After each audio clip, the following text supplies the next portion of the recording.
Esta es tu historia. Esta es mi historia.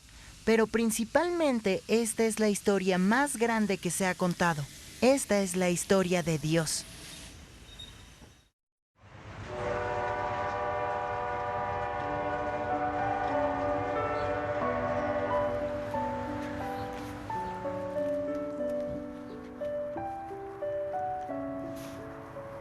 Ten compasión de mí, oh Dios, conforme a tu enorme amor, conforme a tu inmensa bondad. Borra todas mis transgresiones, lávame de toda maldad y límpiame de mi pecado. Yo reconozco mis transgresiones, siempre tengo presente mi pecado. Contra ti he pecado, solo contra ti, y he hecho lo que es malo ante tus ojos. Por eso tu sentencia es justa y tu juicio es irreprochable. Yo sé que soy malo de nacimiento. Pecador me ha concebido mi querida madre. Yo sé que tú amas la verdad de lo íntimo. En lo secreto me has enseñado sabiduría. Purifícame con hisopo y quedaré limpio. Lávame y quedaré más blanco que la nieve. Anúnciame gozo y alegría. Infunde gozo en estos huesos que has quebrantado. Aparta tu rostro de mis pecados y borra toda mi maldad. Crea en mí, oh Dios, un corazón limpio y renueva la firmeza de mi espíritu. No me alejes de tu presencia ni me quites tu Santo Espíritu. Por favor, devuélveme la alegría de tu salvación. Que un espíritu obediente me sostenga. Salmo 51, 1, 12. Sesión 12. Las pruebas de un rey.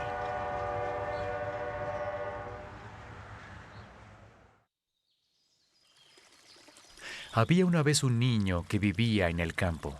Su cuarto de baño era una letrina, y el niño lo odiaba, porque era caliente en el verano, fría en el invierno y siempre olía feo. La letrina estaba al borde de un riachuelo y el niño determinó que un día arrojaría esa letrina al agua.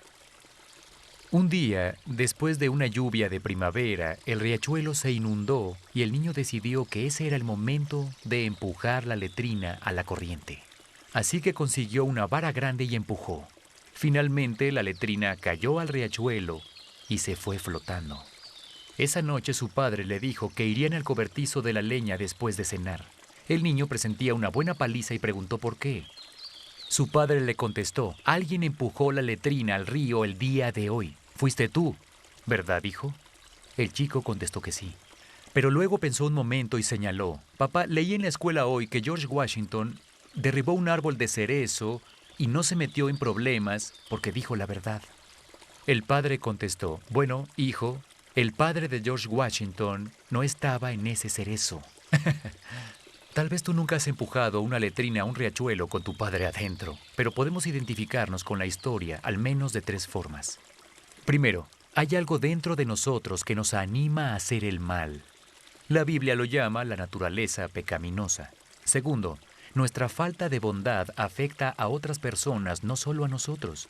Algunos han estado en muchas de esas letrinas que ciertas personas pecaminosas han derribado. Y tercero, siempre hay consecuencias asociadas con nuestras acciones. Este es el tema del capítulo 12 de la historia. David sigue siendo el rey de Israel y todo le está saliendo bien. El plan de la historia primaria de Dios avanza a la perfección. Israel está siendo bendecido por esto. Si perteneces al mundo de los negocios, entenderás la frase todo va hacia arriba y hacia la derecha. Por ejemplo, en 2 de Samuel capítulo 7, versículo 1, dice que David estaba viviendo en su palacio, descansando de sus enemigos. En el 7:18 declara: ¿quién soy yo, Dios soberano? ¿Y qué es mi familia, para que me hayas hecho llegar tan lejos? ¿Esta es tu forma de tratar al hombre, oh Dios soberano?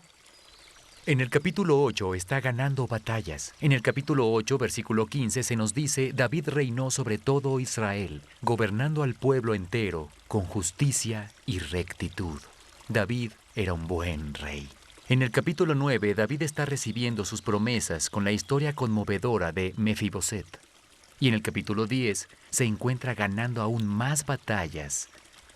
Pero en general, cuando lo estamos haciendo mejor y las cosas nos están saliendo bien, somos más susceptibles a caer. Bajamos la guardia. Segunda de Samuel 11 representa un cambio significativo en la vida de David. En pleno apogeo de todos sus éxitos, David cae en una relación de adulterio con una chica llamada Betsabé. Y Betsabé queda embarazada. Para empeorar las cosas, David intenta encubrirlo al traer a su esposo Urías del campo de batalla para que se acueste con ella y que Urías pueda tener el crédito de ser el padre. David le dice a Urías que vaya a casa y pase la noche con Betsabé. Pero Urías se niega a estar con su esposa mientras otros hombres permanecen en batalla. Vamos a escuchar la conversación. David se enteró de que Urías no había ido a su casa y le preguntó: «Has hecho un viaje tan largo, ¿por qué no fuiste a tu casa?» En este momento, respondió Urías, tanto el arca, Israel y Judá se guarnecen en enramadas, y mi señor Joab y sus oficiales acampan al aire libre, y yo voy a entrar en mi casa para darme un banquete y acostarme con mi esposa. Tan cierto como que su majestad vive, que yo no puedo hacer tal cosa. Segunda de Samuel 11:10-11. No es lo correcto. La integridad de Urías, sin saberlo, está siendo contrastada con la integridad de David y queda expuesta la diferencia. Esto debió haber hecho que David se parara en seco y cambiara el curso. Pero David decide caer aún más bajo. Manda a Urías de vuelta a la batalla, le envía una carta al comandante de su ejército y podemos ver que escribe: «Pongan a Urías al frente de la batalla donde la lucha sea más dura. Luego déjenlo solo para que lo hieran y lo maten». Segunda de Samuel 11:15. Y eso fue lo que sucedió. Murió en batalla ese día al servicio de su rey, quien le robó a su esposa. La historia se desarrolla. David se casa con Betsabé y ella está a punto de dar a luz al niño. Todo ha sido encubierto y todo vuelve a ser normal, ¿verdad? No hizo lo correcto, pero parece que ya se salió con la suya. No. Dios ama demasiado a David. Descubrimos que David tiene un amigo especial que lo visita. Se llama Natán. Es un profeta que escucha a Dios y en quien David confió para que lo guiara en el camino de Dios. Natán se ganó el derecho a ser escuchado y eso es muy importante. David está en su oficina ocupado con los asuntos de ser rey cuando Natán entra. Natán confronta a David con sus pecados.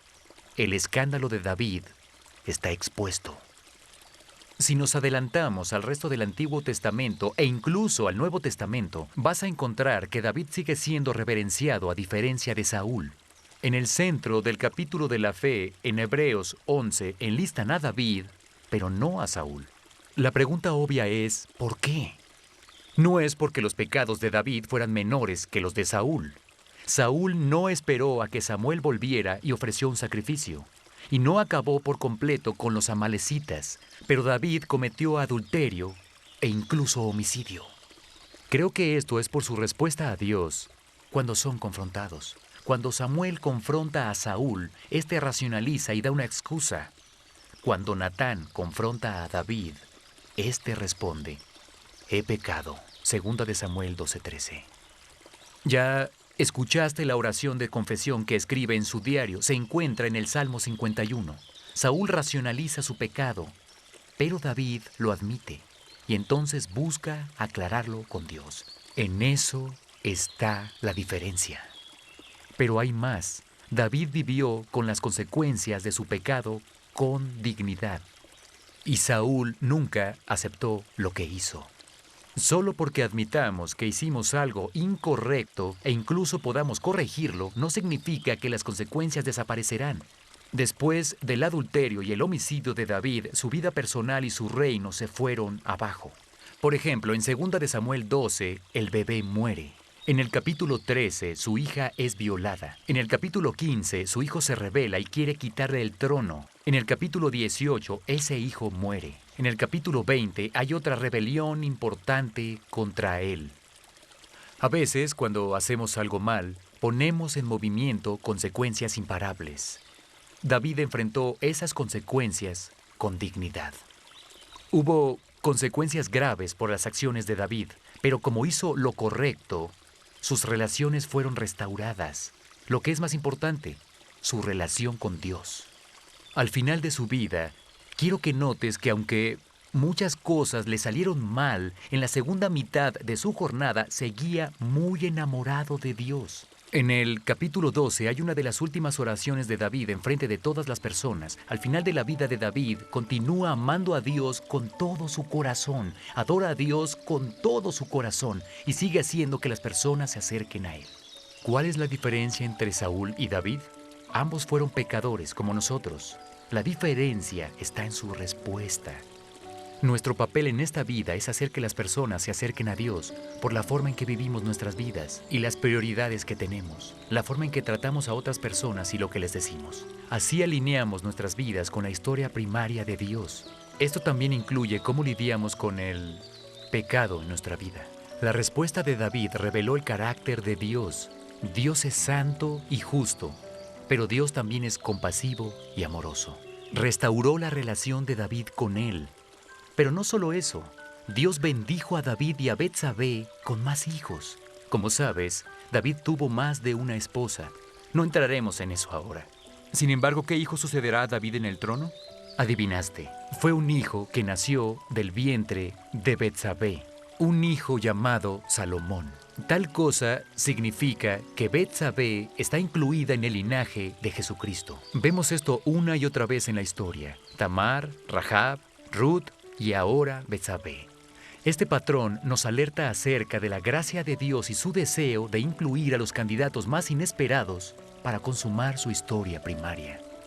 Lo mismo se aplica a nosotros. Dios quiere que caminemos en rectitud y verdad para que otros puedan verlo a través de nosotros. También quiere que seamos como Urías, que hizo lo correcto y vivió con integridad.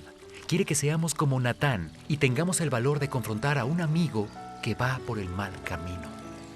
Pero también quiere que seamos como David. Cuando pecamos, cuando hacemos mal, cuando lastimamos a otros, la forma en que respondemos también puede mostrarle a Dios a los demás que Dios es misericordioso y perdonador y nos restaurará si vamos a Él con un corazón puro como lo hizo David. ¿Has empujado alguna letrina proverbial? Ahora tú y yo sabemos exactamente qué hacer. Discusión del DVD. Por favor, ve a la página 79 de tu guía del alumno y discute el video que acabas de ver.